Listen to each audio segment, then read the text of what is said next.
अभी तक आपने एपी के nth टर्म के बारे में सुना था और वो nth टर्म का फॉर्मूला भी आपको याद होगा कि an is equal to a plus n minus one into d. तो ये nth टर्म जो होता है वो स्टार्टिंग से होता है, मतलब अगर मैं एपी ऐसे लिख दूं तो स्टार्टिंग से nth टर्म ये होता है। लेकिन कभी सोचा है कि एंड से nth टर्म क्या होगा?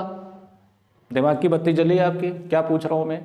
आपने जो nth टर्म पढ़ा है वो स्टार्टिंग से पढ़ा है कि स्टार्टिंग से nth टर्म क्या होगा, लेकिन अगर मैं एंड से पूछूं कि एंड से nth टर्म क्या होगा तो आज से आपका ये कंफ्यूजन दूर होने वाला है, क्योंकि आपके लिए टॉपिक लेकर आया हूं मैं nth term from the end of an AP.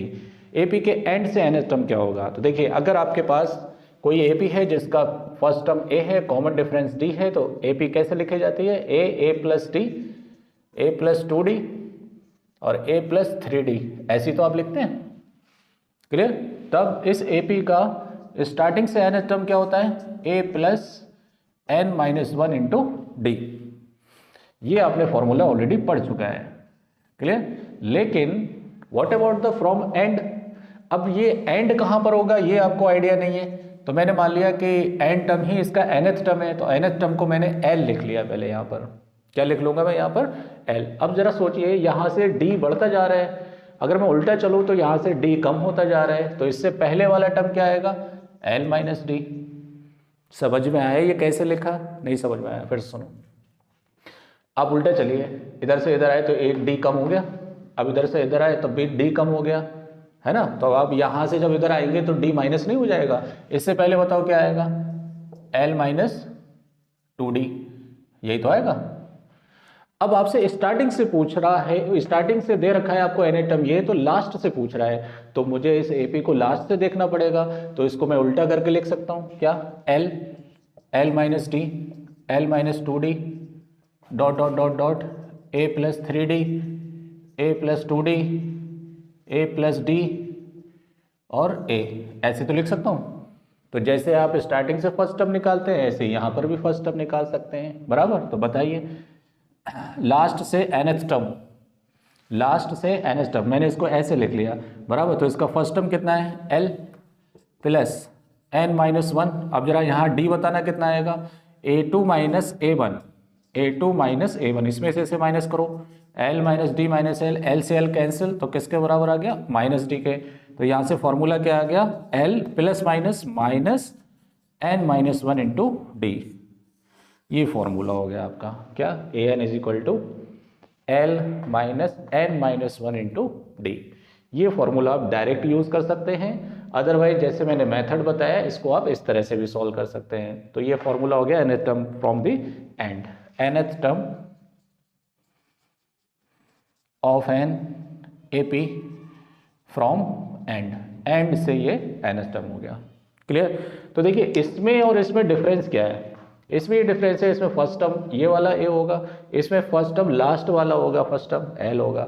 इसमें डी जो होता है जब आप इधर से इधर लेंगे तो पॉजिटिव होता है, जब आप उधर से उधर डी लेंगे तो डी क्या हो जाता है? नेगेटिव हो जाता है। क्लियर? आप डायरेक्ट फॉर्मूला ये लगाएंगे और डी की वैल्यू लगाएंगे और जो भी पूछ रहा है आपसे वो लगाएंगे, और एल जो भी आपको एंड में दे रखा है वो वैल्यू लगाएंगे। नोट कर लीजिए इसे, और इसको समझने के लिए मैंने एक क्वेश्चन लिख रखा है, देखिए इस क्वेश्चन को सॉल्व करेंगे किस तरह से। देखिए, फॉर्मूला क्या है? A n is equal to l minus n minus one into d. बताइए लास्ट टर्म कितना है? एपी कौन है? 4 9 14 डॉट डॉट डॉट डॉट 254, तो लास्ट टर्म कितना है? 254 माइनस, आपको कौन सा टर्म पूछ रहा है एंड से? 10th टर्म, तो 10 माइनस वन। डी कितना होगा यहाँ से? डी कितना होगा? 9 माइनस 4 इज इक्वल टू 5, तो डी की वैल्यू कितनी आ जाएगी? 5। अब यह कंफ्यूज ना हो, देखिए अगर आप उल्टे से डी निकालेंगे तो वो माइनस में ही आएगा, तो माइनस मैंने पहले ही लिख रखा है यहाँ पर। क्लियर? तो आप सीधा सीधा जो भी डी आएगा स्टार्टिंग से वो डी की वैल्यू आप रख दीजिए, माइनस ऑटोमेटिक ही फॉर्मूले के अंदर आ गया है। तो कितना हो जाएगा ये? देखिए ए 10 लास्ट से 10th टर्म। क्लियर? क्या हो जाएगा ये? 254 माइनस 45, 9 बचेगा ना, 9 5 45, माइनस करिए कितना बचेगा? 209। तो लास्ट से 10th टर्म किसके बराबर आएगा, 209 के बराबर। नोट कर लीजिए, ये आंसर हो गया।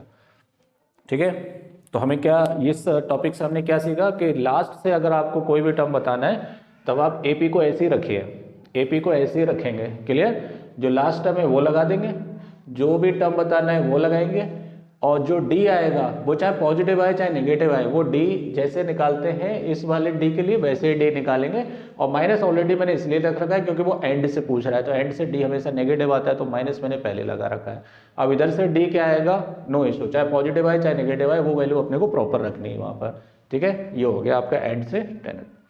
तो बने रहें एपीटी अड्डा के साथ, और प्लीज़ सब्सक्राइब करिए, लोगों में शेयर करिए, जिससे उनको भी कुछ फ़ायदा हो। अब क्योंकि मॉडल पेपर्स ऑलरेडी आ चुके हैं, तो डेफिनेटली आपको मैं डिफरेंट मार्क्स के जितने भी क्वेश्चंस होंगे वो आप मेरे प्ले लिस्ट में जाकर देख सकते हैं। तो 1 मार्क क्वेश्चन मैं ऑलरेडी अपलोड कर चुका हूँ, इसके बाद 2 मार्क्स और 3 मार्क्स के क्वेश्चंस लेकर आऊँगा। बाय।